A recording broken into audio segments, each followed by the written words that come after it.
A fresh meeting months in the making after a heated exchange in the Oval Office and in the aftermath of an Alaska summit with no clear result. Ukrainian President Volodymyr Zelenskyy will soon be face-to-face with Donald Trump after the U.S. leader's meeting with Vladimir Putin last week. The Ukrainian leader is now in Washington, D.C. with European Commission Chief Ursula von der Leyen. The European Union has reiterated its support for Ukraine, saying it welcomes Mr. Trump's willingness to contribute to security guarantees for Kyiv. And Mr. Zelenskyy says it is up to Russia to end its invasion, highlighting his people's fight for their own land and independence. He adds that he hopes the joint display of strength with the US and European allies will be able to force Russia into real peace. Ahead of that meeting, Mr. Trump posted on his Truth Social platform saying Ukraine will not be getting back Crimea, nor will it be allowed to join NATO. He also said Ukraine can end the war with Russia almost immediately if Mr. Zelenskyy wants to. Well, the White House says the Ukrainian president is scheduled to have a one-on-one meeting with Mr. Trump. These are the live pictures out of Washington, D.C. there, before they are joined by the leaders of Britain, France, Germany, Italy, Finland, as well as NATO Chief Mark Rutte and Ms. von der Leyen, as we mentioned earlier. Now, keeping an eye on those live pictures, but first, we're going to our correspondent, Simon Marks. He is in Washington, D.C. Trent Murray is in Berlin. They both join us live, but let's start off with Simon. Simon, enough momentum in Alaska for this meeting with Ukraine and European allies to take place. Ukraine clearly keen to get more meat on the bones. Oh, very much so. There's no question about that. I mean, I think it's hard to overstate the importance of what is going to play out here in Washington over the next few hours. In many ways, the most consequential meeting between any American president and European leaders, plus, of course, Volodymyr Zelenskyy, that is going, I think, really to determine the future direction of the transatlantic alliance, because those European leaders and President Zelenskyy come here off the back of considerable movement in Vladimir Putin's direction over the weekend by Donald Trump following his summit meeting with the Russian leader in Alaska.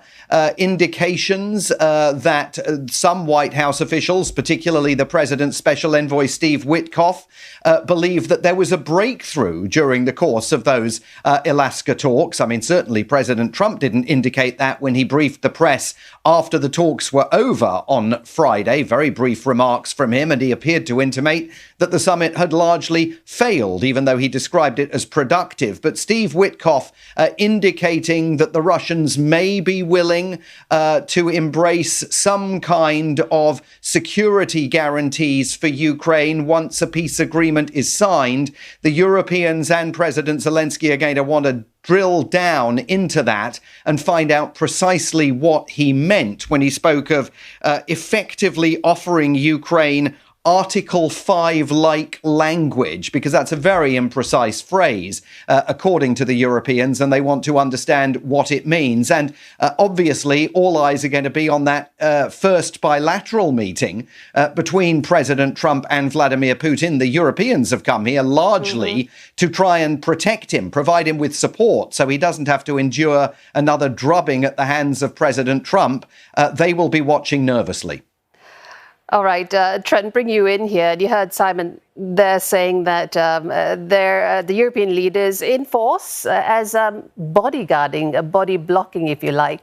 Well, tell us, what do you think they bring to the table and the significance of their presence here?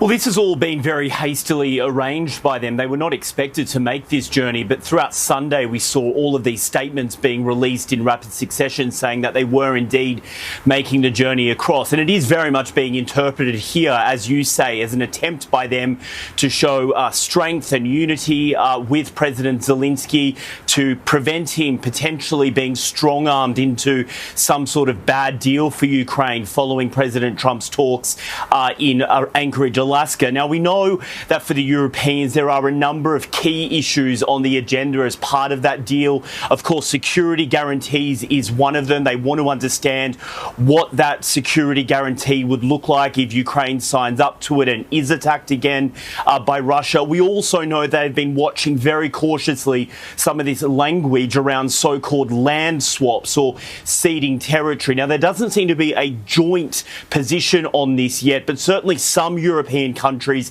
including Germany, have suggested that any discussion around ceding territory needs to be based on the current contact line in Ukraine. In other words, the front line where soldiers are fighting, not these large regions or swathes of territory that the Kremlin is reportedly keen to try and get its hands on. So, as Simon says, a hugely consequential day ahead diplomatically in Washington, D.C. Those European leaders, I think, will be not only wanting to try and provide moral support to President Zelenskyy, but also to try and make their own arguments about the support that they are providing Ukraine alongside the Trump administration. Well, Europe hasn't been able to make any headway on the war in the past 3 years. So does the EU have any new or even viable alternatives to end the conflict if talks fall through?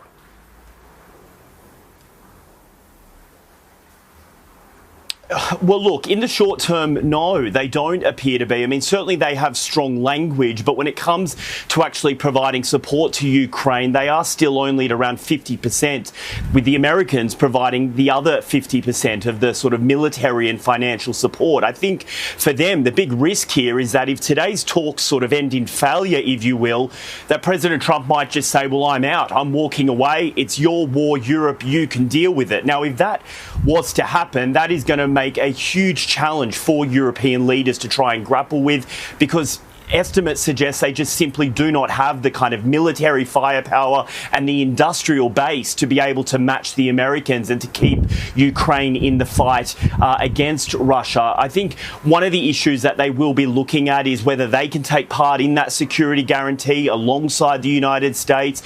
Questions as well around funding. Many EU critics will say that they're currently sitting on around $300 billion in frozen Russian assets. They're saying that there is legal basis to seize those assets and to provide the funding to Ukraine. But I think right now, aside from some terse statements and shows of unity with President Zelenskyy, they are not bringing anything tangible to the table to suggest that they are able to pick up where the US may leave off when it comes to helping Ukraine. And Simon, Mr. Trump sees one end to the war, at least one pathway to end the war, with the ball being in Ukraine's court. But what exactly is he offering coming out of the Alaska summit?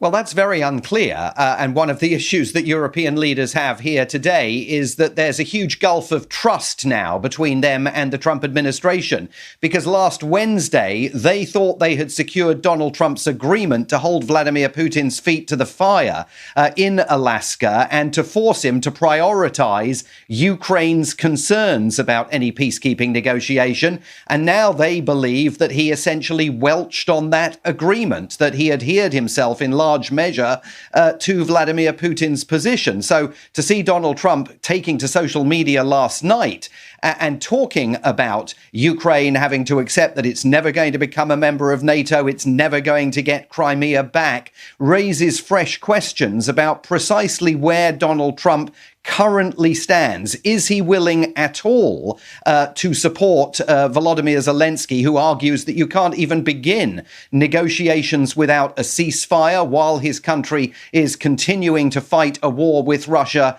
and come under assault? Or, as Donald Trump suggested cryptically in that posting on Truth Social, he said, remember how it started. He almost appeared there to be voicing again the false view that it was Ukraine that started the conflict. So it's going to be very challenging over the next few hours for Europeans to get a very clear sense of where he stands, but even more importantly, whether they can actually trust him. Leave it there for now. Simon Marks was in Washington, D.C., Trent Murray in Berlin. Thank you both.